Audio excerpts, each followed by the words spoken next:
తెలుగులో బిజీగా ఉంటూనే తమిళం వైపు చూపు ఇది చాలా ఏళ్లుగా ఉన్నదే. కెరీర్ బిగినింగ్ నుంచి టాలీవుడ్లో సినిమాలు చేస్తూనే కోలీవుడ్లో మూవీస్ కమిట్ అవుతోంది మీనాక్షి. అయితే అందుకు సెపరేట్ స్టైల్ను ఫాలో అవుతోంది. తమిళం నుంచి సినిమాలు వస్తే స్టార్స్ మాత్రం ఇంపార్టెంట్ అంటోంది. లాస్ట్ ఇయర్ చాలా చిత్రాలు చేసింది మీనాక్షి చౌదరి. కానీ ఒకే ఒక సినిమా కోసం కోలీవుడ్ వరకు వెళ్లి వచ్చింది. అదే గ్రేటెస్ట్ ఆఫ్ ఆల్ టైమ్.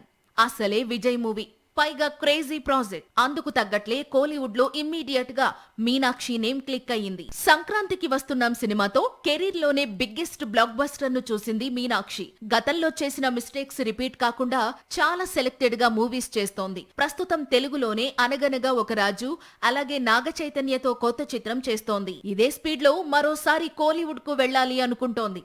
ఎందుకంటే ఈసారి చియాన్ విక్రమ్ నటించే న్యూ మూవీలో ఆఫర్ రావడంతో నో చెప్పలేకపోయింది. గతంలో శివకార్తికేయన్తో మహావీరుడు మూవీని తీసిన అశ్విన్ అనే దర్శకుడు ఇప్పుడు విక్రమ్ తో సినిమా తీస్తున్నాడు. త్వరలోనే ఈ మూవీ షూటింగ్ స్టార్ట్ కానుంది.